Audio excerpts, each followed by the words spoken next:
Hello বন্ধুরা, আজ আমি হাজির হয়েছি 2018 সালে মুক্তিপ্রাপ্ত একটি লেবানিজ সিনেমা ক্যাপার নাম নিয়ে। আর এই সিনেমাটির স্টোরি খুবই ইউনিক এবং এই সিনেমাটির আইএমডিবিতে রেটিং রয়েছে 8.4 আউট অফ 10।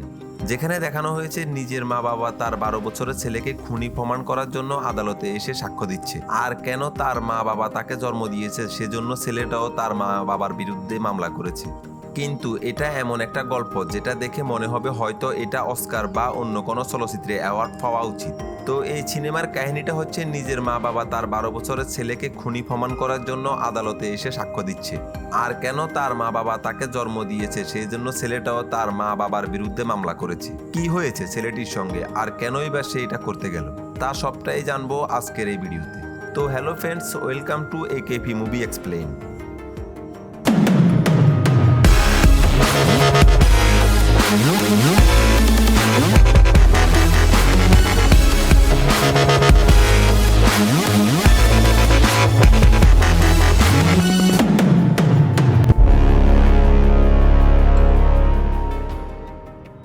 সিনেমার শুরুতে আমরা জায়ান নামের একটা ছেলেকে দেখতে পাই, যার বয়স হচ্ছে 12 বছর। আর একটা অ্যাটেম্প টু মার্ডারের দায়ে মানে কাউকে হত্যা করতে চেয়েছিল, তাই তাকে 5 বছরের সাজা দেওয়া হয়েছে। কিন্তু জায়ানের বয়স কম হওয়ায় সে জেলে থাকবে না, তাকে রাখা হবে পুনর্নিবাসন কেন্দ্রে। তবে আজকে তাকে আবার কোর্টে নিয়ে যাওয়া হচ্ছে। এর কারণটা হচ্ছে জায়ান জেলে থাকা অবস্থায় সে তার মা বাবার বিরুদ্ধে মামলা করেছে। আর কারণটা হচ্ছে তার মা বাবা কেন তাকে জন্ম দিল। এইরকম একটা ব্যাপার নিয়ে সাংবাদিকদের মধ্যে অনেক আগ্রহ সৃষ্টি হয়েছে। আর এই কারণে এই কেসটি কভার করার জন্য কোর্টের বাইরে অনেক সাংবাদিকরা ভিড় করছে। তো যাই হোক, এরপর জায়ানকে জাজের সামনে নিয়ে যাওয়া হয়, যেখানে তার মা বাবাও ছিল। কিন্তু তার মা বাবা পুরো তার বিপক্ষেই ছিল। আর এখানে জায়ানের পক্ষে একটা সরকারি উকিল ছিল। উকিল জাজকে বলে যে জায়ানের মা বাবা জায়ানের জন্য কোনো বার্থ সার্টিফিকেট বানায়নি। আর তখন জজ জায়ানের মা বাবাকে বলে, তোমার ছেলে তো তোমাদের উপর কেস করেছে। কিন্তু তখন তার মা বাবা অনেক কড়াভাবে কথা বলতে থাকে। তাদের কথা শুনে এতটুকু স্পষ্ট বোঝা যায় যে জায়ানকে তারা জন্ম দিয়েছে ঠিকই, কিন্তু ওর প্রতি তাদের কোনো দয়া মায়া নেই। এবং যে অ্যাটেম্প টু মার্ডারের দায়ে জায়ানের 5 বছর সাজা হয়েছে, সেই কেসের মূল সাক্ষ্য হচ্ছে জায়ানের আপন মা। মানে তার মায়ের সাক্ষীর কারণে জায়ানের 5 বছরের সাজা হয়েছে। তো এখানে কে সঠিক কে বেঠিক পুরো সিনেমার কাহিনী শুনলে তোমরা বুঝতে পারবে। যাই হোক, এখানে একটা ডক্টর রিপোর্ট দেখায়, যেখানে জানা যায় জায়ানের বয়স মাত্র 12 বছর।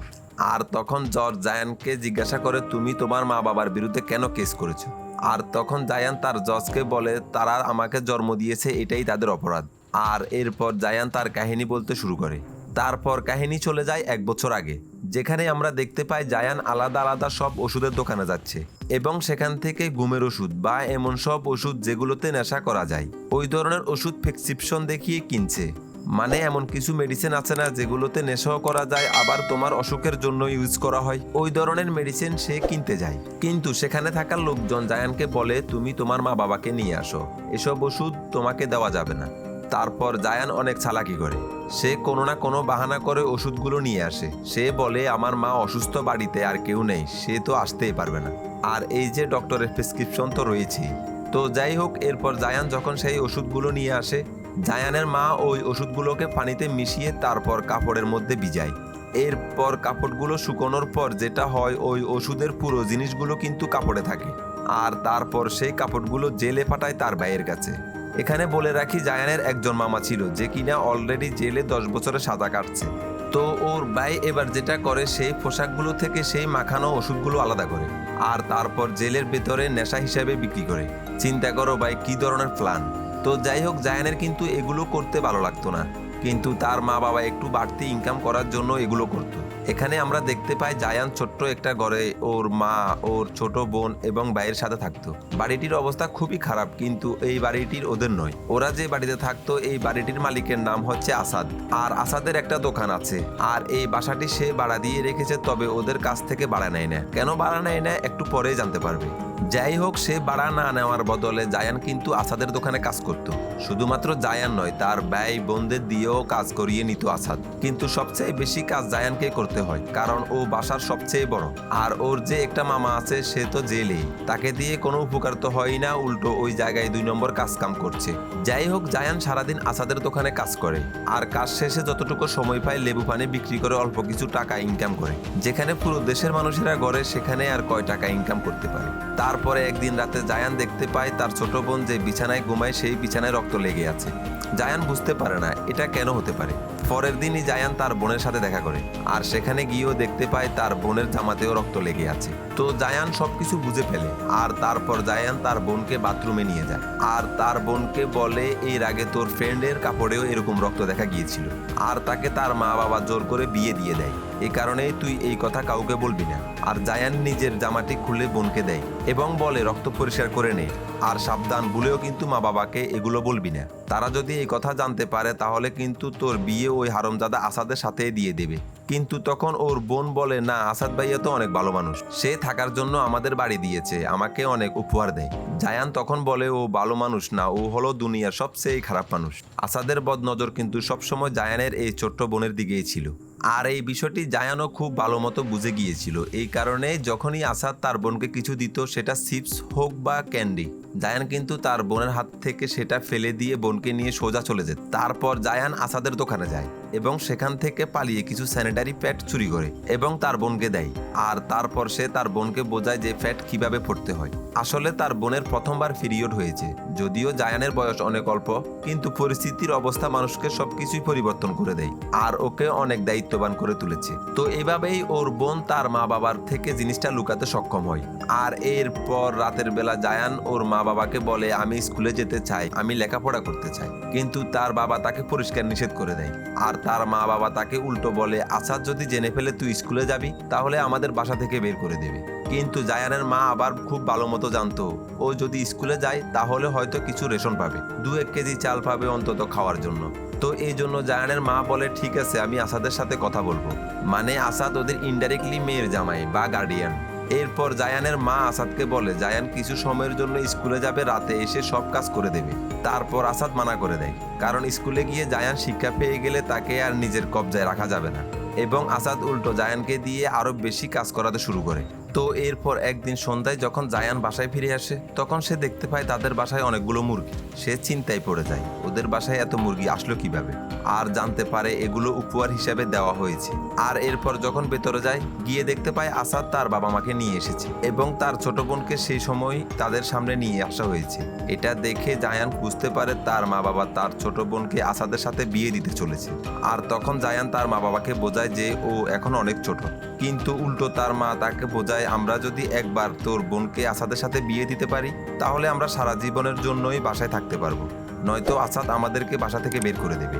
তো জায়ান এটার প্রতিবাদ করতে চায় কিন্তু তাকে আটকে ফেলা হয়। তারপর আসাদের সাথে ফাইনাল তার বোনের বিয়েটা ফাঁকা হয়ে যায়।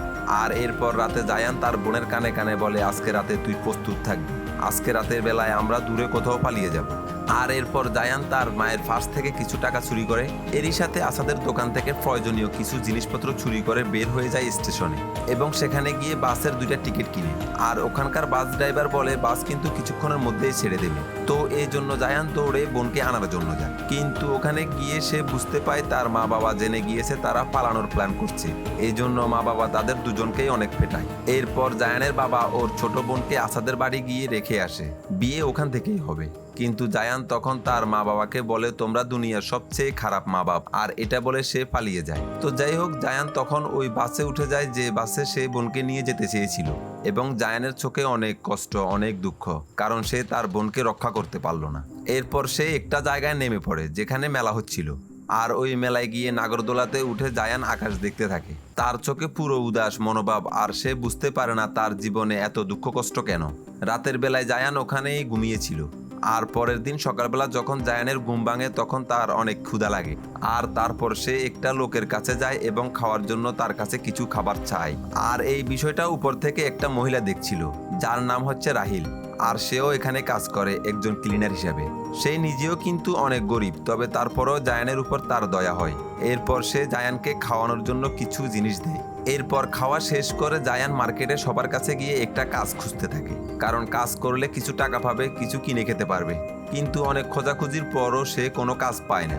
আর এদিকে আমরা রাহিলকে দেখতে পাই, সে যখন বাথরুম পরিষ্কার করছিল, সবাই যখন বাথরুমে যাবে সে সবাইকে বলে লাস্টের বাথরুমটা নষ্ট। আসলে লাস্টের বাথরুমে সে তার বাচ্চাটাকে লুকিয়ে রেখেছে। মানে বুঝতেই পারছো গরিব মানুষের কষ্ট কি। তো যাই হোক, প্রত্যেক দিন রাহিল কাজের সময় বাচ্চাটিকে নিয়ে আসে, কারণ বাচ্চাটাকে দেখার মতো আর কেউ নেই, এবং রাহিল বাচ্চাটাকে যাওয়ার সময় বাসায় নিয়ে যায়। তো রাহিল কাজ শেষ করে বাসায় ফিরে যাচ্ছিল, তখন পেছন পেছন জায়ানও আসে আর রাহিল এটা খেয়াল করে। তো রাহিলের এমনিতে জায়ানের উপর অনেক মায়া হয় আর সে জায়ানকে দেখে তার বাসায় নিয়ে যায় আর জায়ানকে বলে তুমি এখন থেকে এখানেই থাকতে পারো, কিন্তু এর বদলে তোমাকে আমার বাচ্চার খেয়াল রাখতে হবে। তো জায়ানের কাছে এটা একটা সুন্দর অফার ছিল, তাই জায়ানও এটা শুনে অনেক খুশি হয়। অন্তত সে থাকার জায়গা পেয়েছে। এখন থেকে জায়ান রাহিলের বাচ্চার খেয়াল রাখা শুরু করে। তো একদিন রাহিল তাকে বলে আমি দুপিয়া থেকে এখানে এসেছি আরেক দালালের মাধ্যমে। আমি এখানে কাজের জন্য এসেছিলাম, কিন্তু এখানে আসার পর একটা লোকের সাথে আমার ভালোবাসা হয়ে যায়। তারপর আমি তার সাথে পালিয়ে গিয়েছিলাম, কিন্তু আমার পাসপোর্ট কাগজপত্র সেই দালালের কাছেই ছিল।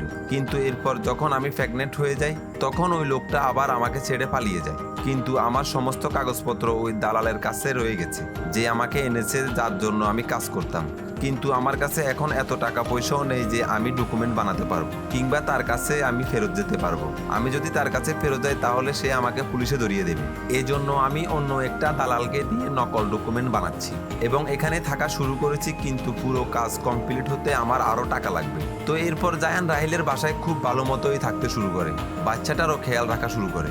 এরপর একদিন ওই দালালটি তাদের বাসায় আসে এবং সে বলে তোমার নকল ডকুমেন্ট সব রেডি হয়ে গিয়েছে। কিন্তু তখন দালালটি রাহিলের বাচ্চাটিকে নিয়ে যেতে চায়, কারণ সে বাচ্চাটা বিক্রি করে দেবে। এর কারণটা হচ্ছে ওই ডকুমেন্ট বানাতে যে টাকা খরচ হয়েছে ওই টাকা রাহিলের কাছে নেই। কিন্তু রাহিল তখন বলে আমি তোমাকে 7 দিনের ভেতরে টাকা দিয়ে দিব, প্লিজ আমার বাচ্চাটা নিও না। তখন দালালটি বাচ্চাটা রেখে চলে যায়। কিন্তু রাহিলের কাছে আসলে এত টাকা পয়সা নেই। 7 দিনের ভিতরে কিভাবে সে এত টাকা ম্যানেজ করবে? সে টাকার জন্য নিজের চুল কেটে বিক্রি করে, কিন্তু এখনও তার কাছে পর্যাপ্ত টাকা হয় না। মানে চুল কেটে আর কয় টাকাই বা পাবে? তো একদিন রাতে রাহিল আর বাসায় ফিরে না। জায়ান সারা রাত বাচ্চাটি নিয়ে অপেক্ষা করতে থাকে। আর এর পরের দিন সকালবেলা জায়ান সেই জায়গাটিতে যায় যেখানে রাহিল কাজ করত, কিন্তু সেখানে গিয়ে জানতে পারে রাহিল তো এখানে গতকাল থেকেই আসেনি। এরপর জায়ান ওই দালালের কাছে যায় যে রাহিলকে নকল ডকুমেন্টস বানিয়ে দিয়েছিল। তো ওই লোকটা তখন বলে আমি জানি না কোথায় গিয়েছে। তারপর দালালটি জায়ানকে বলে এই বাচ্চাটা নিয়ে তুমি কি করবে? তুমি এক কাজ করো, বাচ্চাটাকে আমার কাছে দাও, তোমাকে কিছু খাবার দিই। কিন্তু আমাদের জায়ান তো বারোঘাটের পানি খাওয়া মানুষ, সে বুঝতে পারে এই দালাল আমাদের দুজনকেই বিক্রি করে দেবে। জায়ান এটা বুঝার পর সেখান থেকে তাড়াতাড়ি চলে আসে। এরপরও রাহিলকে রাস্তায় রাস্তায় খুঁজতে থাকে। তারপর রাস্তায় একটা মেয়েকে দেখতে পায় যার নাম মাইছুন। তখন মাইছুনের সাথে জায়ানের ভালো বন্ধুত্ব হয়ে যায়। আর এরপর নিরাশ হয়ে জায়ান বাসায় ফিরে আসে এবং আরও একটা রাত কেটে যায়, কিন্তু রাহিল বাসায় ফিরে আসে না। আর পরের দিনও জায়ান রাহিলকে খুঁজতে থাকে, কিন্তু কোনো রকমে কোনো খোঁজ খবর পাওয়া যায় না। আর জায়ানের তখন মনে হয় রাহিল হয়তোবা এই বাচ্চাটিকে জায়ানের কাছে রেখে পালিয়ে গিয়েছে। তবে এখন জায়ানের উপর উল্টো বাড়তি চাপ। সে তখন খাবার জোগাড় করার জন্য এদিক ওদিক ঘুরতে থাকে, কোথাও খাবার খুঁজে পায় না। আর এরপর ঠিক করে তাদের বাসায় থাকা থালা বাসনগুলো বিক্রি করে কিছু খাবার জিনিস কিনবে। তো এই কারণেই ঘরের সমস্ত থালা বাসন আর বাচ্চাটিকে নিয়ে সে বেরিয়ে পড়ে আর মার্কেটে যায়। তখন সেখানে গিয়েও তার বন্ধু মাইছুনের সাথে দেখা হয়। মাইছুন জায়ানকে বলে ওই দালালটি বলেছে খুব দ্রুত আমার পাসপোর্ট বানিয়ে দেবে এবং আমাকে এখান থেকে সুইডেন পাঠিয়ে দেবে। তুমি ওর সাথে কথা বলো, তাহলে তুমি ওখানে যেতে পারবে। আসলে এই মেয়েটি সিরিয়া থেকে এসেছে এবং সিরিয়া থেকে রিফিউজি হয়ে লেবাননে থাকে। তো যাই হোক, এরপর জায়ান ক্যাম্পে যায় যেখানে সিরিয়ার সমস্ত রিফিউজিরা থাকতো। আর জায়ান তখন মিথ্যে বলে যে আমি সিরিয়ান, এবং এই কথা বলে সে কিছু রেশন পায় জাতিসংঘ থেকে। এতে তাদের কয়েকদিন খাবার জোগাড় হয়ে যায়। আর এদিকে রাহিল এখনো জেলে রয়েছে। তাকে তো পুলিশ ধরেই ফেলেছে, কারণ তার কাছে কোনো ডকুমেন্টস নেই। মানে রাহিলের কাছে যে নকল ডকুমেন্টসটা ছিল বাচ্চার বিনিময়ে কিনতে চেয়েছিল ওইটাও কিন্তু 2 নম্বর ছিল। মানে চিন্তা করো, এরকম একটা সিচুয়েশন, কিন্তু এখানে কেউ কাউকে হেল্প করে না। কে কাকে মারবে, কে কার কাছ থেকে দান্দাবাজি করে টাকা নেবে, ভাবতেই খারাপ লাগছে জিনিসগুলো। তো এই জন্য মাঝে মাঝে মনে হয় যে আমরা অনেক ভালো আছি। মিডিল ইস্ট আফ্রিকার মানুষরা যে কষ্টে আছে সেই হিসাবে আমরা স্বর্গে বসবাস করছি। অনেক সময় বলে না যে আমরা স্বর্গে আছি, কিছু কিছু দেশের তুলনায় আমরা আসলেই স্বর্গে আছি। আমার কথাগুলো হয়তো খারাপ লাগতে পারে, কিন্তু এটাই বাস্তব। একবার পুরো দুনিয়ার খোঁজ খবর নিয়ে দেখো, অনেক দেশের অবস্থা খুবই খারাপ, কিন্তু তারপরও এরকম পরিস্থিতিতে অন্তত আমরা ভালো আছি। তো যাই হোক, এরপরে দেখি জায়ান তার জামার পকেটে একটা কাগজ পায়। যে কাগজটা ছিল সেই প্রেসক্রিপশন, যেটার মধ্যে নেশার ওষুধ প্রেসক্রাইব করা ছিল। তো তখন জায়ানের কাছে টাকা পয়সা কামানোর একটা ধান্দা আসে। সে বিভিন্ন ডিসপেন্সারিতে গিয়ে ওই ওষুধগুলো কিনে, আর তারপর এলাকায় আশেপাশে যারা নেশা করে সস্তা নেশা ওদের কাছে বিক্রি করে। কিন্তু নেশাখোর তো নেশাখোরই, তার মতো পিচ্চির কাছ থেকে নেশার জিনিস নিয়ে গিয়ে টাকা দেবে তো দূরের কথা, উল্টো তাকে মারধর করে। তো এটাও ফ্লপ খায়। এরপর যখন জায়ান একদিন বাসায় ফিরে আসে তখন দেখতে পায় তাদের বাসায় তালা লাগানো এর মানেটা হচ্ছে 2 মাসের ভাড়া বাকি। এই জন্য ঘরের জিনিসপত্র বাইরে ফেলে দিয়ে বাড়ির মালিক তালা বন্ধ করে দিয়েছে, মানে আরো বিপদ। তো এখন জায়ানের উপর কিন্তু অনেক বেশি চাপ। রাহিল তার ছেলেটাকে ওর কাছে জামানত হিসাবে রেখে গিয়েছে, ওরা দুজনই এখন রাস্তায়। কিন্তু এখানে জায়ান অনেকবার চিন্তা করে আমি কি বাচ্চাটাকে ছেড়ে চলে যাব, কিন্তু সে এই কাজটা করতে পারে না। তো লাস্টে যখন আর কোনো উপায় পায় না, তখন সে ওই বাচ্চাটিকে নিয়ে দালালের কাছে যায়। আর ওই দালালটি তখন জায়ানকে ভরসা দেয়, তুমি চিন্তা করো না, ওকে আমি একটা ভালো ফ্যামিলিতে দত্তক দিয়ে দেব, ও অনেক ভালো পরিবেশ পাবে।